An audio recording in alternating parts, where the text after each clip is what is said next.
ಎಲ್ಲರಿಗೂ ನಮಸ್ಕಾರ. ಇವತ್ತು ನಾವಿದ್ದೀವಿ ಹಂಪಿ.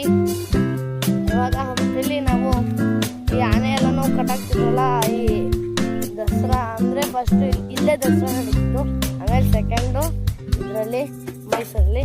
ಈಗ ಆನೆಗಳನ್ನು ಕಟ್ಟಾಕ್ತಿದ್ದ ಸ್ಥಳ ತೋರಿಸ್ತೀನಿ. ಇಲ್ಲಯ ಆನೆಗಳು ಕಟ್ಟಾಕ್ತಿದ್ದು.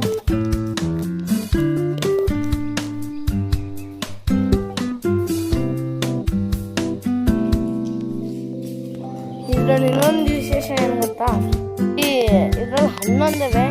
ಇದು ಮೇಲ್ಗಡೆ ಒಂದು ಆಕಾರ ಕೊಟ್ಟವ್ರೆ. ಇದು ಹಿಂದೂ, ಇದು ಜೈನ, ಮುಸ್ಲಿಂ, ಬುದ್ಧಿಸ್ಟ್, ಅದು ಹಿಂದೂ, ಅದು ಗೋಪುರ. ಹಂಗೆ ಅಲ್ಲಿ ಒಂದು ದೇವಿ ಕೂರಿಸ್ತಾರೆ.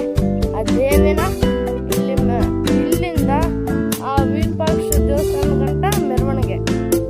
ಅದೇ ಕಂಟಿನ್ಯೂ ಈ ಗೋಪುರದಿಂದ ಕಂಟಿನ್ಯೂ 11 ಇದ್ದಾವೆ. ಮೇಕ್ ಹೋಗಕ್ಕೆ ದಾರಿ ಕ್ಲೋಸ್ ಮಾಡಿದ್ರೆ ಈ ಥರ 3 ಅಂದರೆ ಇನ್ನೂ ಒಳಗಡೆ ಹೋಗ್ಬೇಕು. ಇಲ್ಲಿ ಇಬ್ಬರು ರಾಣಿಯರಿದ್ರು, ಅವ್ರನ್ನ ಕಾಯೋಕ್ಕೆ ಇಲ್ಲಿ ಕಾವಲುಗಾರು ಅಲ್ಲಿ ಒಂದೈತೆ. ಇಲ್ಲಿ ಬರೀ ರಾಣಿಯರು, ಇನ್ನೂ ಹುಡುಗರು ಎಂಟ್ರಿ. ಇಲ್ಲಿ ಒಂದು ಗೋಪುರ ಕಾಣಿಸ್ತೈತೆ ನೋಡಿ ದೂರದಲ್ಲಿ. ಆ ಗೋಪುರದಲ್ಲಿ ತೆನಾಲಿ ರಾಮ ಇತ್ತು, ಅಲ್ಲೇ ಅವನು ಕೂತ್ಕೊಂಡು ಈ ಜೋಕ್ಸ್ ಕತೆ ಎಲ್ಲಾನು ಅಲ್ಲೇ ಬರೀತಿದ್ದ.